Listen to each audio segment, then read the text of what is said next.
Dobrý deň, vítam vás pri sledovaní tretej časti nášho seriálu o slovenských chovateľoch rýb. Jeseň je tradičným obdobím výlovov a vyvrcholením ich ťažkej, tvrdej celoročnej práce. Dnes sa na takýto výlov u jedného malého lokálneho chovateľa pozrieme. Práca rybárov začína už skoro ráno, rovnako aj dnes stávame za tmy, chystáme sa na výlov. Loviť budeme náš rybník v Lukáčovciach, je to náš jediný rybník, kde si dochováme tržnú rybu.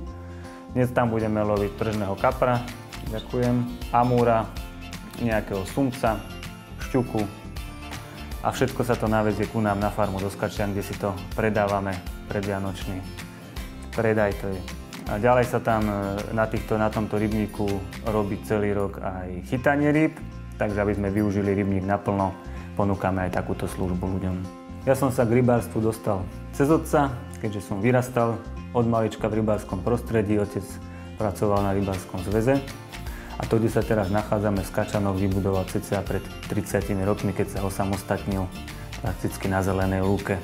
Dnes si už otec užíva zaslúžený dôchodok a rybárstvu sa v našej rodinnej firme venujem už len ja a mám jedného zamestnanca, ktorý je tiež z rodiny.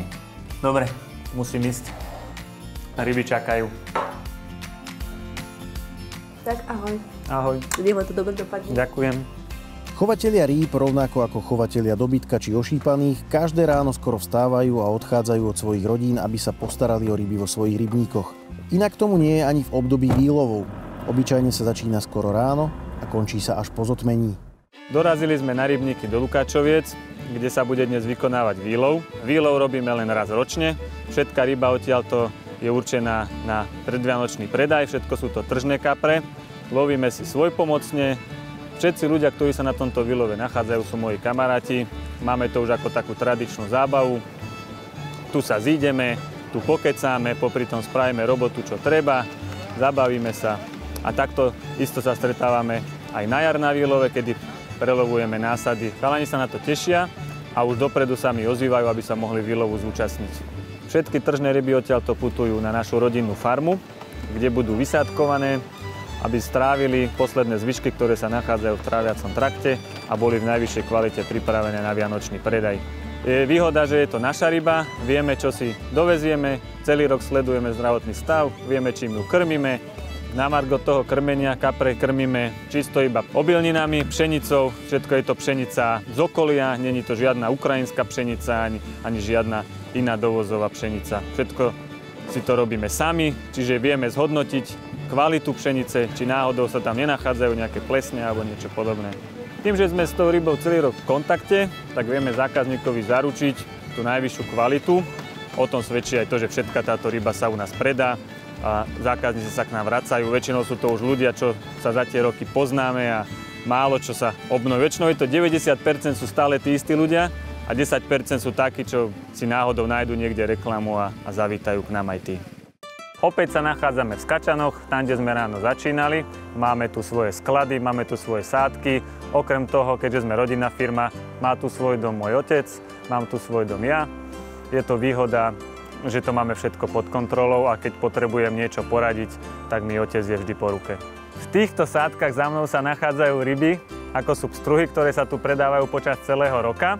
A ďalej sa tu nachádzajú ryby, ktoré sme dnes zlovili, ako kapor, sumec, šťuka, jeseter, toustolobík, amúr. A tu sa budú sádkovať a odtiaľto sa bude všetká ryba predávať v predvianočnom období. Máme povýlové, ryby sú na svojom mieste, na sádkach. Jednu čerstvu si nesieme na večeru, sme unavení, takže poďme za rodinou. Každý chovateľ si je istý kvalitou svojich produktov v podobe čerstvých rýb a aj preto sú neodmysliteľnou súčasťou ich rodinného jedálnička. Čaute. Ahojte. Ako výlov?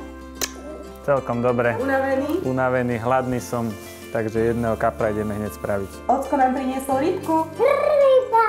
Dáme si? Áno. Dáme si. Ja milujem rybu. Ako chcete spraviť rybu? Tak ako vždy, jednoducho. Ako vždy. Takže rybu si dáme len na podkovičky, jednoducho dáme tam cibulku, slaninku, korenie, sol a hotovo. Jednoduchý recept, nenáročný na čas, je priam ideálny po dlhom a únavnom dni. Kapra máme nachystaného, dáme do rúry na 180 stupňov, za 20 minút bude hotový. Babi, večera je hotová. Páči sa? Ňom. Vyzerá to výborne. Čerstvá ryba priamo od lokálneho chovateľa je tou najlepšou voľbou na chutnú a zdravú večeru počas celého roka. Dobrú chuť. Dobrú chuť. Dobrú chuťku. Kvalitná, zdravá a čerstvá ryba od slovenských chovateľov je tým ideálnym obohatením vášho jedálnička. O prospešnosti konzumácie rýb pre ľudské zdravie sa porozprávame už v najbližšej časti. Ďakujeme za každé zdieľanie a teším sa na stretnutie na budúce.